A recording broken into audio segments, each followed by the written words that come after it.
Hello दोस्तों, एक software company जिसका नाम है राशि पेरिफेरल्स लिमिटेड अपना आईपीओ लेकर के आ रही है, जो 7 तारीख को ओपन होगा और 9 तारीख को क्लोज हो जाएगा। तो चलिए इसके बिजनेस को देखते हैं, इसके फाइनेंशियल्स को देखते हैं और इसका ग्रे मार्केट प्रीमियम को देखेंगे और फिर समझेंगे कि हमें इसमें इन्वेस्ट करना चाहिए या नहीं करना चाहिए।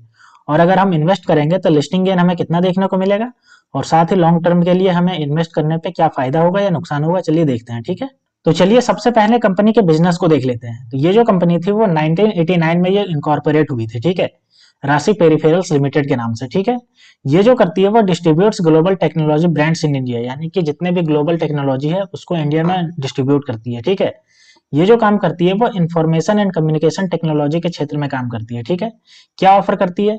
इंक्लूड्स जो करती है, ऑफर करती है, ये देखिए, offer includes value added services such as pre sale, technical support, marketing, और अगर बात करें तो service, credit solution and warranty management service, ये सब चीजें ये प्रोवाइड करती है। ठीक है, अब यहाँ पे देखिए the company has two business verticals, यानी कि कंपनी के दो बिजनेस वर्टिकल्स है। कौन कौन से? तो ये इसका पहला है, देखिए पहला में क्या लिखा हुआ है, personal computing, enterprise and cloud solution, यानी कि पर्सनल कंप्यूटिंग प्रोवाइड करती है, एंटरप्राइज एंड क्लाउड सॉल्यूशन देती है। ठीक है, अगर हम उसके आगे बात करें तो देखिए, ये देखिए computing device, enterprise solution, embedding design and products, ये सब देती है ये। अगर हम इसके दूसरे वर्टिकल्स की बात करें तो ये देखिए दूसरा वर्टिकल्स ये है, इसमें ये क्या करती है, लाइफस्टाइल एंड आईटी एसेंशियल्स। ठीक है, लाइफस्टाइल एंड आईटी एसेंशियल देती है। Component such as graphic card, central processing unit, ये सब प्रोवाइड करती है। ठीक है, और मदरबोर्ड ये भी प्रोवाइड करती है ये। अगर हम बात करें तो स्टोरेज एंड मेमोरी डिवाइसेस भी ये प्रोवाइड करती है। ठीक है, यानी कि ये सब चीजें ये काम करती है। एसेसरी में अगर बात करें तो ये देखिए, keyboard, mouse, webcam, monitor, wireless wearable casting, ठीक है, device and fitness fitness tracker, gaming accessories, और अगर हम बात करें तो power devices such as UPS and inverter, और लास्ट में ये नेटवर्किंग एंड मोबाइल डिवाइसेस। यानी कि ये जो मेनली है वो आईटी सॉफ्टवेयर भी देती है और हार्डवेयर भी देती है। सॉफ्टवेयर में जो है आपका वो pre sale and technical support provide करती है, साथ ही ये सबको सॉफ्टवेयर भी प्रोवाइड करती है अपने बिजनेस को ग्रो करने के लिए। ठीक है, और हार्डवेयर के मामले में ये आपका keyboard, mouse, webcam, monitor, variable casting devices, fitness tracker, gaming accessory, ये सब प्रोवाइड करती है। मदरबोर्ड, ग्राफिक्स कार्ड, सीपीयू, ये सब भी, और यूपीएस, ये सब भी प्रोवाइड करती है। ठीक है, तो हमने इसके बिजनेस को देख लिया। अब चलिए कंपनी के ऑब्जेक्टिव को देख लेते हैं कि ये जो आईपीओ लेकर के आ रही है इससे पैसे जुटाएगी तो इसका करेगी क्या। तो देखिए इसका जो पहला ऑब्जेक्टिव है, ये रीपेमेंट और शेड्यूल्ड और रीपेमेंट ऑफ और portion of certain outstanding borrowing available by the company, यानी कि कंपनी ने कुछ जो अपना लोन लिया है उसको पे करने के लिए यूज करेगी। वहीं दूसरे पॉइंट की बात करते हैं तो funding working capital requirement for the company, यानी कि कंपनी को रिक्वायरमेंट चाहिए वर्किंग कैपिटल, उसमें यूज करेगी। और तीसरा है जनरल कॉर्पोरेट पर्पस, यानी कि और भी जो छोटे मोटे काम होंगे कंपनी के लिए उसमें ये पैसे जुटाएगी। ठीक है, तो अब हमने कंपनी के बिजनेस को देख लिया और कंपनी के ऑब्जेक्टिव को देख लिया। तो अब चलिए कंपनी ऑफर क्या लेकर के आई है उसको देख लेते हैं। तो ऑफर जो है वो देखिए, आईपीओ जो ओपन होगा वो 7 तारीख को ओपन होगा और 9 तारीख को क्लोज हो जाएगा। फेस वैल्यू ₹5 पर शेयर का इसका रहने वाला है। ठीक है, प्राइस बैंड की बात करें तो देखिए 295 से ₹311 के बीच में आप अप्लाई कर सकते हैं। लॉट साइज जो है वो 48 शेयर का लॉट साइज है, यानी कि आप अगर अप्लाई करना चाहते हैं तो मिनिमम आपको एक लॉट यानी कि 48 शेयर का पैसा लगाना पड़ेगा। ठीक है, टोटल जो इशू आ रहा है वो 600 करोड़ का टोटल इशू है, और टोटल का टोटल ये जो है वो फ्रेश इशू आ रहा है, यानी कि ऑफरफुल सेल कोई नहीं है, कोई भी इन्वेस्टर इसमें से अपना शेयर नहीं बेच रहे हैं। ठीक है, तो ये इसका पॉजिटिव साइन है। अगर हम बात करें इशू टाइप तो बुक बिल्डिंग इशू है, यानी कि ये कंपनी अपना वैल्यूएशन बनाना चाह रही है इसलिए लेकर के आ रही है। लिस्टिंग जी की बात करें तो ये आपका बीएससी और एनएससी दोनों पे लिस्ट हुआ मिल जाएगा। ठीक है, तो इसका ऑफर को हमने देख लिया। अब चलिए इस आईपीओ के टाइमलाइन को देख लेते हैं कि ये कब आपका इशू होगा और कब आपका ये लिस्टिंग हो जाएगा। तो अगर हम बात करें आईपीओ ओपन का तो ये मैंने बताया आपको 7 फरवरी को ये ओपन होगा, वहीं जो क्लोज होगा वो 9 फरवरी को जाकर के क्लोज हो जाएगा। ठीक है, वहीं बेसिस ऑफ अलॉटमेंट, यानी कि कब पता चलेगा कि किसी को अलॉट हो गया, वो आपको 12 तारीख को पता चलेगा, और जिसको अलॉट नहीं होगा उसको 13 तारीख का रिफंड दे दिया जाएगा। ठीक है, वहीं अगर हम बात करें डीमेट अकाउंट में तो वो 13 तारीख को क्रेडिट हो जाएगा, और लिस्टिंग जो हो जाएगा वो आपका 14 तारीख को लिस्टिंग हो जाएगा, ट्रेडिंग करना स्टार्ट हो जाएगा। ठीक है, अब चलिए हम देख लेते हैं कि कैटेगरी वाइज कितना कितना रिजर्वेशन किसको किसको दिया गया है। तो क्यूआईबी यानी कि क्वालिफाइड इंस्टीट्यूशनल बायर को 50% दिया गया है, वहीं हम जैसे रिटेलरों को दिया गया है वो 35% दिया गया है। ठीक है, वहीं अगर हम हाई नेटवर्थ इंडिविजुअल की बात करें तो उनको 15% दिया गया है। ठीक है, तो अब तक हमने कंपनी के बिजनेस को, ऑफर को और ऑब्जेक्टिव को देख लिया। तो चलिए अब इसके मोस्ट इंपॉर्टेंट पॉइंट फाइनेंशियल को देख लेते हैं कि इसका फाइनेंशियल कहाँ स्टैंड करता है। ठीक है, तो अगर हम इसके एसेट्स की बात करेंगे तो इसका हम देखिए, हम 22 और 23 को कंपेयर करते हैं। तो अगर हम 31 मार्च 2022 की बात करें तो देखिए 2669.76 करोड़ था। ठीक है, वहीं 2023 में इसका जो 31 मार्च को 2798.60 करोड़ हो गया।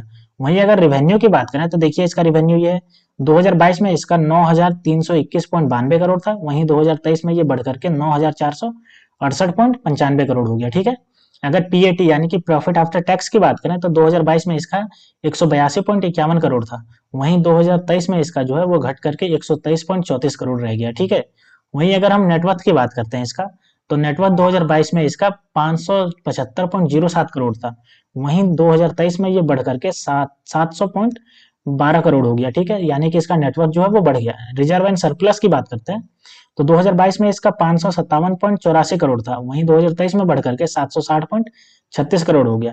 टोटल बोरोइंग की अगर हम बात करते हैं इसकी, तो टोटल बोरोइंग जो है 2022 में देखिए 881.74 करोड़ था, वहीं 2023 में ये बढ़ करके 1065.76 करोड़ हो गया। तो इसमें हमको देखने को मिल रहा है कि इसका जो रिवेन्यू है वो रिवेन्यू तो बढ़ा है, लेकिन इसका प्रॉफिट आफ्टर टैक्स जो है वो घट गया है। ठीक है, लेकिन इसका नेटवर्थ बढ़ा है और इसका रिजर्व एंड सरप्लस बढ़ा है, साथ ही इसका जो बोरोइंग है वो भी बढ़ गया है। अब हम इसके वैल्यूएशन रेशियो को देख लेते हैं। ठीक है, कि ये इसका वैल्यूएशन रेशियो क्या है।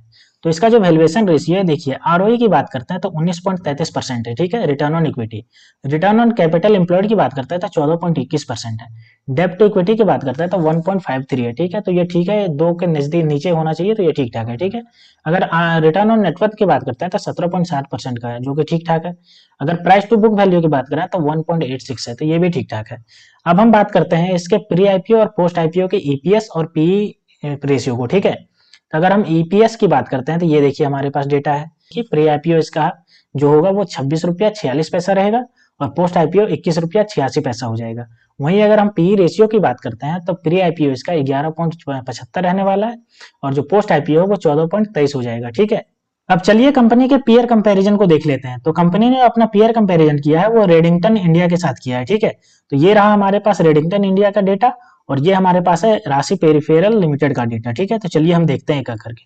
तो अगर हम बात करते हैं इसके ईपीएस की, तो 29.50 रुपया जो है वो राशि पेरिफेरल का, वहीं जो रेडिंगटन का है वो 17.82 रुपया है। ठीक है, तो इसमें राशि पेरिफेरल जो है वो पॉजिटिव साइन में है। ठीक है, क्योंकि ये इसके आगे है। अगर हम बात करते हैं नेट एसेट वैल्यू की, तो राशि के पास जो है 167.56 रुपया जो है वो नेट एसेट वैल्यू है पर शेयर। वहीं अगर हम बात करते हैं इसके रेडिंगटन की, तो 88.63 है, यानी कि राशि इसमें भी आ गई है। ठीक है, अगर हम बात करते हैं रिटर्न ऑन नेटवर्थ की, तो ये 17.60% है। ठीक है, वहीं जो इसका रेडिंगटन का है वो 20.10%, तो इसमें रेडिंगटन आ गया है। ठीक है, तो कुल मिला के हम देख रहे हैं कि ईपीएस के मामले में और नेट एसेट वैल्यू के मामले में, ठीक है, राशि पेरिफेरल है जो रेडिंगटन को बीट कर रहा है। साथ ही रिटर्न ऑन नेटवर्थ की बात करें तो सिर्फ 3% का डाउन है, ये पीयर कंपैरिजन में भी इसको टक्कर दे रहा है और इससे आगे है। ठीक है, अब चलिए कंपनी के ग्रे मार्केट प्रीमियम को देख लेते हैं कि ग्रे मार्केट में इसका प्राइस क्या चल रहा है। तो हम देख रहे हैं कि 5 तारीख को जो इसका ग्रे मार्केट प्रीमियम चल रहा है, ये आपको देखने को मिल रहा है कि आपको 381 रुपये के आसपास चल रहा है, यानी कि ये 22% से ऊपर चल रहा है। ठीक है, अगर ये लिस्ट होता है 311 रुपये यानी कि हायर प्राइस बैंड पे, तो आपको 22.51% का आपको लिस्टिंग गेन देखने को मिल जाएगा। ठीक है, अगर हम बात करें 4 तारीख को यानी कल की, तो कल इसका जो है वो 85 रुपये के आसपास गेन देखने को मिल रहा था, वहीं आज घट करके ये 70 रुपये के आसपास गेन देखने को मिल रहा है। ठीक है, यानी कि 15 रुपया डाउन हो गया आज के आज में। तो ये थोड़ा नेगेटिव साइन है, क्योंकि ग्रे मार्केट प्रीमियम में इसका जो प्राइस है वो डाउन होता जा रहा है, जिसकी वजह से इसका लिस्टिंग गेन जो है वो कल आपको देखने को मिल रहा था 27%, जो आज घट करके 22.51% हो गया। ठीक है, तो दोस्तों हमने कंपनी के बिजनेस को देख लिया, जिसमें ये हमें पता चला कि ये कंपनी जो है वो आईटी सॉल्यूशन प्रोवाइड करती है, साथ ही हार्डवेयर बेचती है। ठीक है, तो ये हमारा पॉजिटिव साइन था आईटी सेक्टर में, क्योंकि सारी कंपनियां जो है वो यही काम करती है। हमने इसका जो है फाइनेंशियल को देखा, जिसमें फाइनेंशियल डेटा इसका बहुत अच्छा था। ठीक है, और इसका बोरविंग था वो थोड़ा सा बढ़ गया था, जो कि वो बाद में जाकर के कम कर सकती है अपनी आईपीओ के थ्रू। ठीक है, तो ये भी हमारा गुड साइन है। अगर हम इसके पीयर कंपैरिजन को देखें, तो पीयर में भी ये अपना जो है वो टॉप कर रही थी अपने पीयर से, तो ये भी हमारा गुड साइन है। साथ ही अगर हम ग्रे मार्केट प्रीमियम की बात करें, तो इसमें जो है हमारा थोड़ा डाउन देखने को मिला।